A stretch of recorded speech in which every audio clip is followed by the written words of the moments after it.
high in Minneapolis after the death of a driver shot by an ICE agent on Wednesday. On Action News this Wednesday night is the tension across America in the hours after that deadly shooting of an American citizen by an ICE agent in Minneapolis. On January 7, 2026, Minneapolis became the center of a national crisis after an officer with U.S. Immigration and Customs Enforcement fatally shot 37-year-old Renée Nicole Good, a U.S. citizen, during what federal officials described as an immigration enforcement operation. The incident, which occurred in a residential neighborhood in South Minneapolis, has sparked widespread outrage, conflicting accounts of what happened, and nationwide protests demanding accountability and transparency. Good, a mother of 3 and lifelong Minnesota resident, was reportedly shot by an immigration and customs enforcement agent during a federal enforcement operation taking place in the Twin Cities metro area. Federal authorities claim the agent acted in self-defense when Good allegedly attempted to use her vehicle as a weapon. However, eyewitness accounts, video evidence, and statements from local officials contradict key parts of the federal narrative, leaving many questions unanswered and fueling public outrage. Renée Nicole Good was not widely known outside her community before January 7. According to family members and local reporting, she was a dedicated mother, deeply involved in her community, and remembered by friends and family as compassionate and kind. Good's wife, Becca Good, has publicly rejected federal claims that Renee posed a threat. She stated that the couple were offering support to community members when the shooting occurred. Becca's first-hand account directly challenges federal officials' versions of events, and she has urged calm even as she mourns her partner's death. In the hours following the fatal shooting of Renee Good, the federal government moved swiftly to shape the public narrative. Statements released by the Department of Homeland Security framed the incident as a clear case of self-defense by the immigration and customs enforcement agent involved. Senior officials repeatedly emphasized that the officer perceived an imminent threat, asserting that Good had weaponized her vehicle during the encounter. Homeland Security Secretary Kristi Noem went further, characterizing the incident as a form of domestic terrorism, language that immediately escalated the political and emotional stakes of the case. According to federal accounts, the use of deadly force was not only justified but necessary to protect officers on the scene. That version of events, however, has been sharply contested by state officials, local leaders, legal experts, and members of the public who have reviewed emerging video evidence. As footage began circulating online, a far more complex and troubling picture appeared to take shape. Multiple video angles, captured by bystanders and nearby surveillance cameras, show Good's vehicle moving slowly through the scene rather than accelerating aggressively. In several clips, agents can be heard shouting commands, some of them conflicting, creating confusion during a rapidly evolving situation.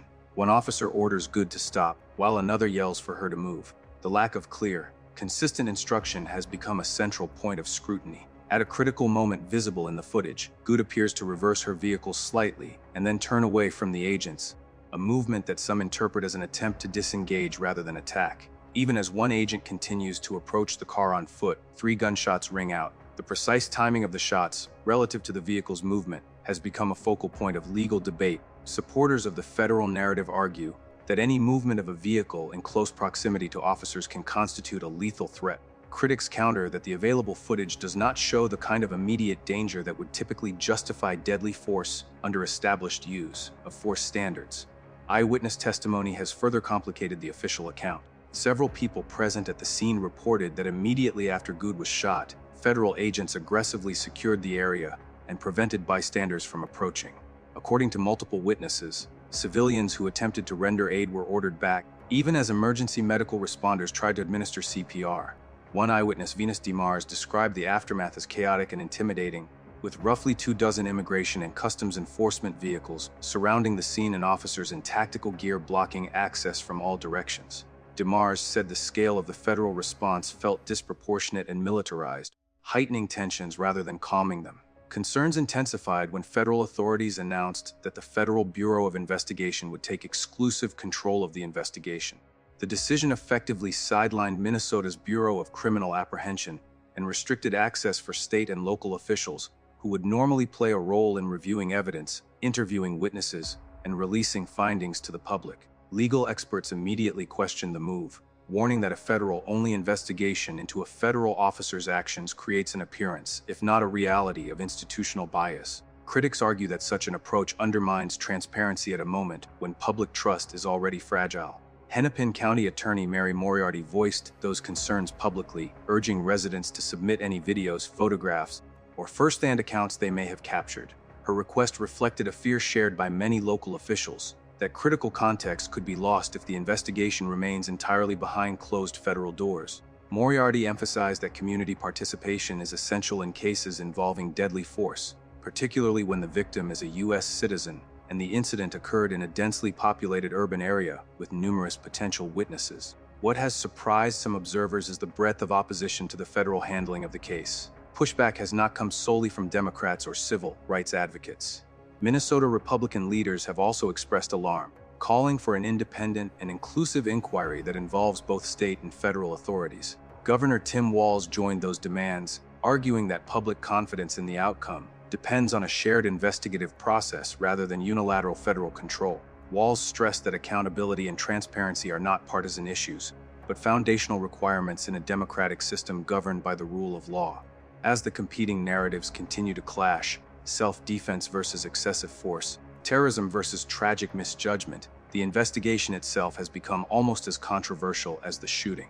The central question is no longer only what happened in those few seconds before the shots were fired, but whether the institutions tasked with uncovering the truth can do so in a way the public will believe.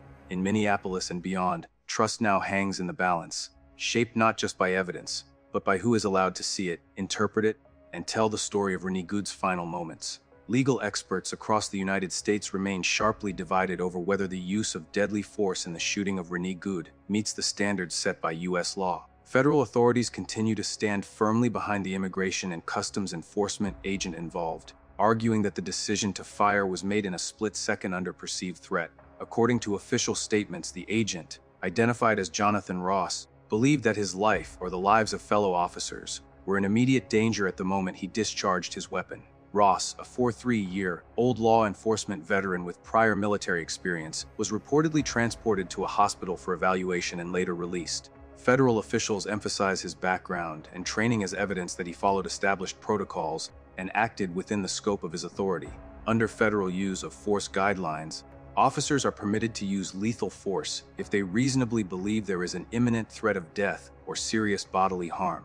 Supporters of the federal position argue that a vehicle can legally be considered a deadly weapon, particularly when officers are in close proximity and have limited avenues of escape. From this perspective, the justification does not rely solely on speed or visible aggression, but on perceived intent and risk in a rapidly unfolding situation. Federal officials stress that these decisions are often judged from the officer's perspective in real time, not with the benefit of hindsight. However, a growing number of legal scholars, civil rights attorneys, and former federal prosecutors have raised serious concerns about whether that threshold was actually met in this case. Critics point to the available video footage, arguing that it does not clearly demonstrate an imminent threat that would warrant shooting a civilian multiple times, especially in a residential neighborhood. Several experts note that Good's vehicle appears to be moving slowly and changing direction rather than accelerating toward officers.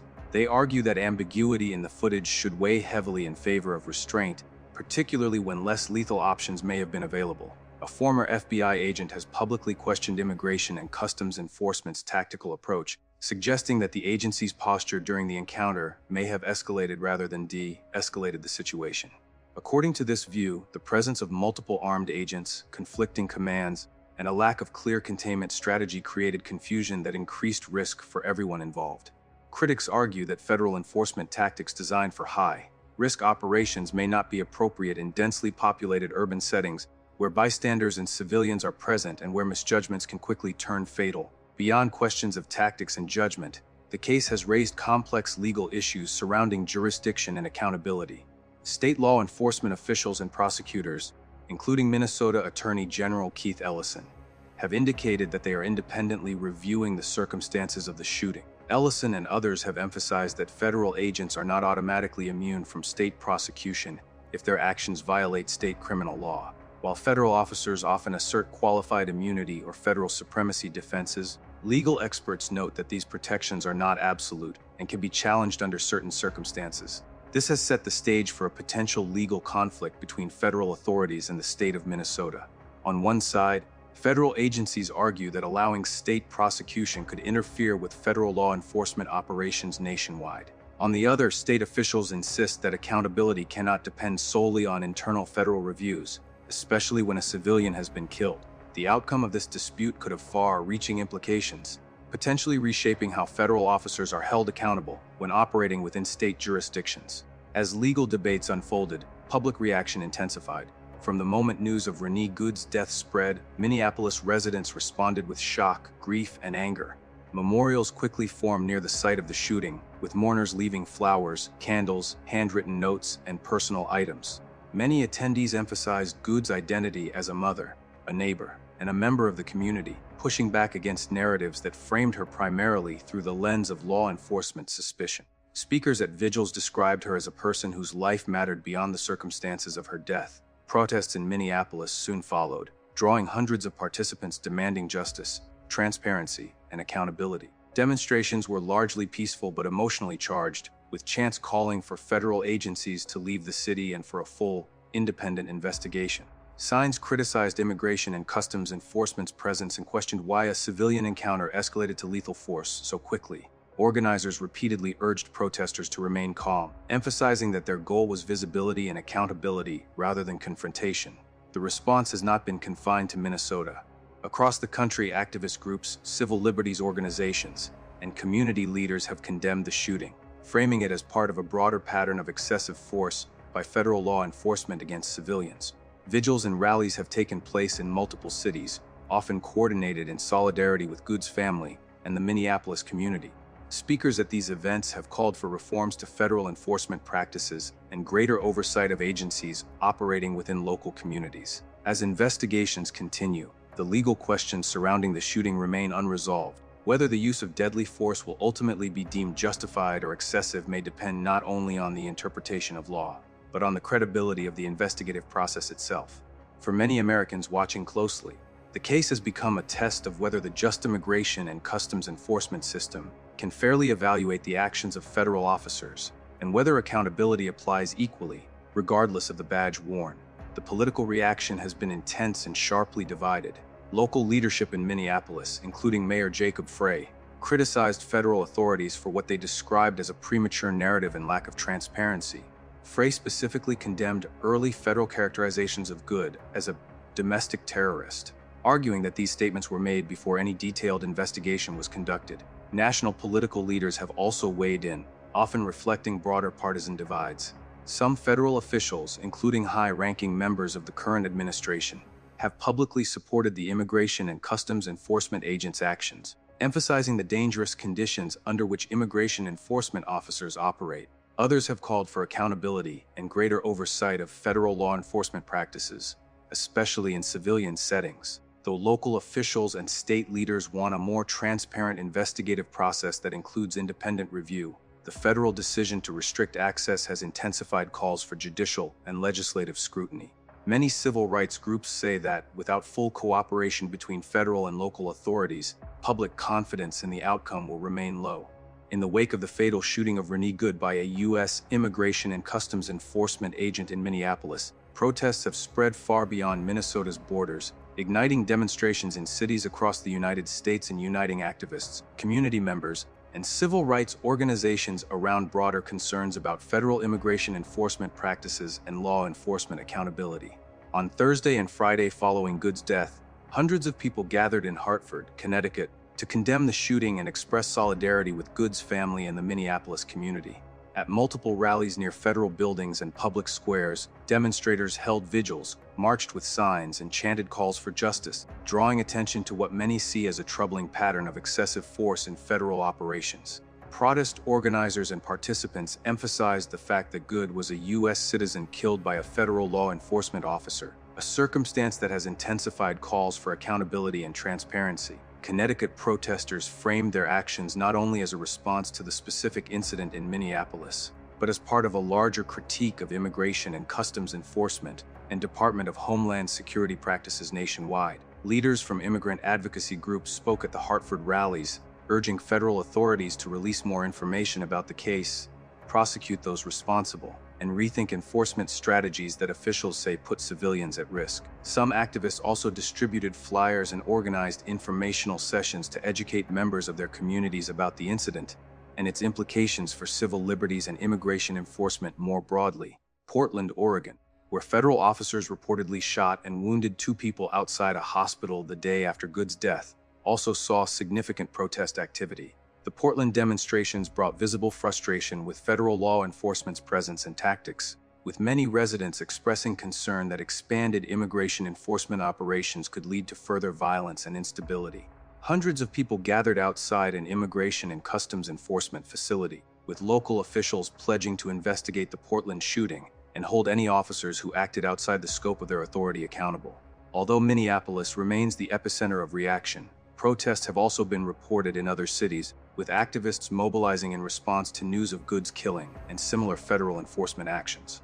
A broad coalition of civil rights organizations and grassroots groups have emphasized that while Good's death was the catalyst, the demonstrations represent a deeper frustration with how domestic federal enforcement operations are conducted, particularly when they intersect with everyday life in urban communities.